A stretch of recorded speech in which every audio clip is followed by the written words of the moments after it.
ചിരിക്കുക, കാരണം നിന്റെ ദുഃഖം നിനക്ക് മാത്രമേ ദുഃഖമായിട്ടുള്ളൂ.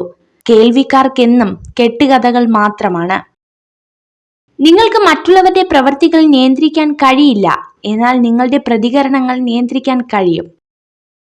ലോകത്തിൽ സന്തോഷമോ ദുരിതമോ അങ്ങനെയൊന്നില്ല. ഒന്നിനെ മറ്റൊന്നുമായി താരതമ്യപ്പെടുത്തൽ മാത്രമേ ഉള്ളൂ. അതിൽ കൂടുതലായി ഒന്നുമില്ല. സമുദ്രത്തിലെ ഏതാനും തുള്ളികൾ വിഷമായാൽ സമുദ്രം മുഴുവൻ വിഷമാകില്ല. മനുഷ്യനും മനുഷ്യവംശവും അതുപോലെയാണ്.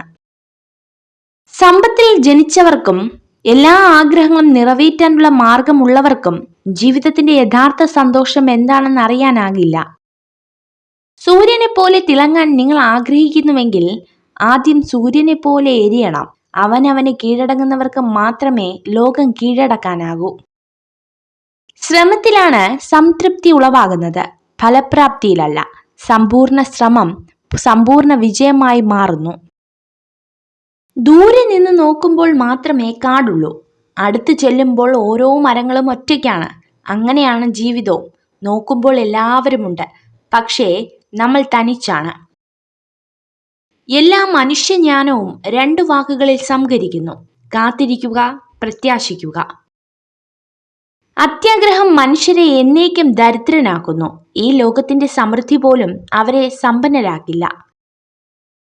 ഒരുപാട് ആഗ്രഹിച്ചാലേ കുറച്ചെങ്കിലും നമുക്ക് കിട്ടൂ. പക്ഷെ ഒന്നും കിട്ടിയില്ലെന്ന് കരുതി നിരാശരാവരുത്.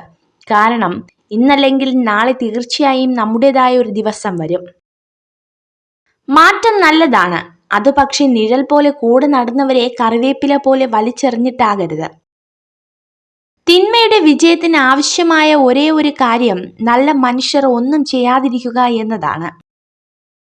നിങ്ങളുടെ സ്വന്തം മൂല്യം നിങ്ങൾക്കറിയാമെങ്കിൽ മറ്റുള്ളവർ നടത്തുന്ന അനാവശ്യ വിമർശനങ്ങൾക്ക് നിങ്ങളെ സ്പർശിക്കാൻ പോലും കഴിയില്ല. ഒരാൾ നമുക്ക് നൽകുന്ന വില എന്തെന്ന് മനസ്സിലാക്കാൻ അയാൾ നമുക്കായി നടത്തുന്ന വിട്ടുവീഴ്ചകൾ പരിശോധിച്ചാൽ മതിയാകും. അധികം സ്നേഹം നിങ്ങൾ ആർക്ക് വിളമ്പിയാലും അവസാനം എച്ചിലിന്റെ വിലയായിരിക്കും നിങ്ങൾക്ക് കിട്ടുന്നത്. പണം നിങ്ങൾക്ക് ഒരുപാട് സുഹൃത്തുക്കളെ നൽകും, എന്നാൽ മോശാവസ്ഥ അവരിൽ എത്ര പേർ കൂടെ നിൽക്കുമെന്ന് വെളിപ്പെടുത്തും. വളരെ ചെറിയ കാര്യങ്ങൾക്ക് പോലും ഗൗരവത്തോടെ കാണുന്നവരായിരിക്കും നിസ്സാര കാര്യങ്ങൾക്ക് വേണ്ടി ദേഷ്യപ്പെടുന്നത്. ഓരോ സങ്കടങ്ങളും നമുക്ക് നൽകുന്നത് വേദനകൾ മാത്രമല്ല, മുന്നോട്ട് ജീവിക്കാനുള്ള തിരിച്ചറിവുകൾ കൂടിയാണ്. നിങ്ങളുടെ മനസ്സ് നിങ്ങളുടെ വികാരങ്ങളെക്കാൾ ശക്തമാകുമ്പോൾ മാത്രമേ നിങ്ങളുടെ വാക്കുകൾക്ക് പക്വത കൈവരിക്കുകയുള്ളൂ. നിങ്ങൾ ഈ വീഡിയോ കണ്ടതിന് നന്ദി. ഇതുപോലുള്ള കൂടുതൽ വീഡിയോകൾക്കായി ചാനൽ സബ്സ്ക്രൈബ് ചെയ്യൂ.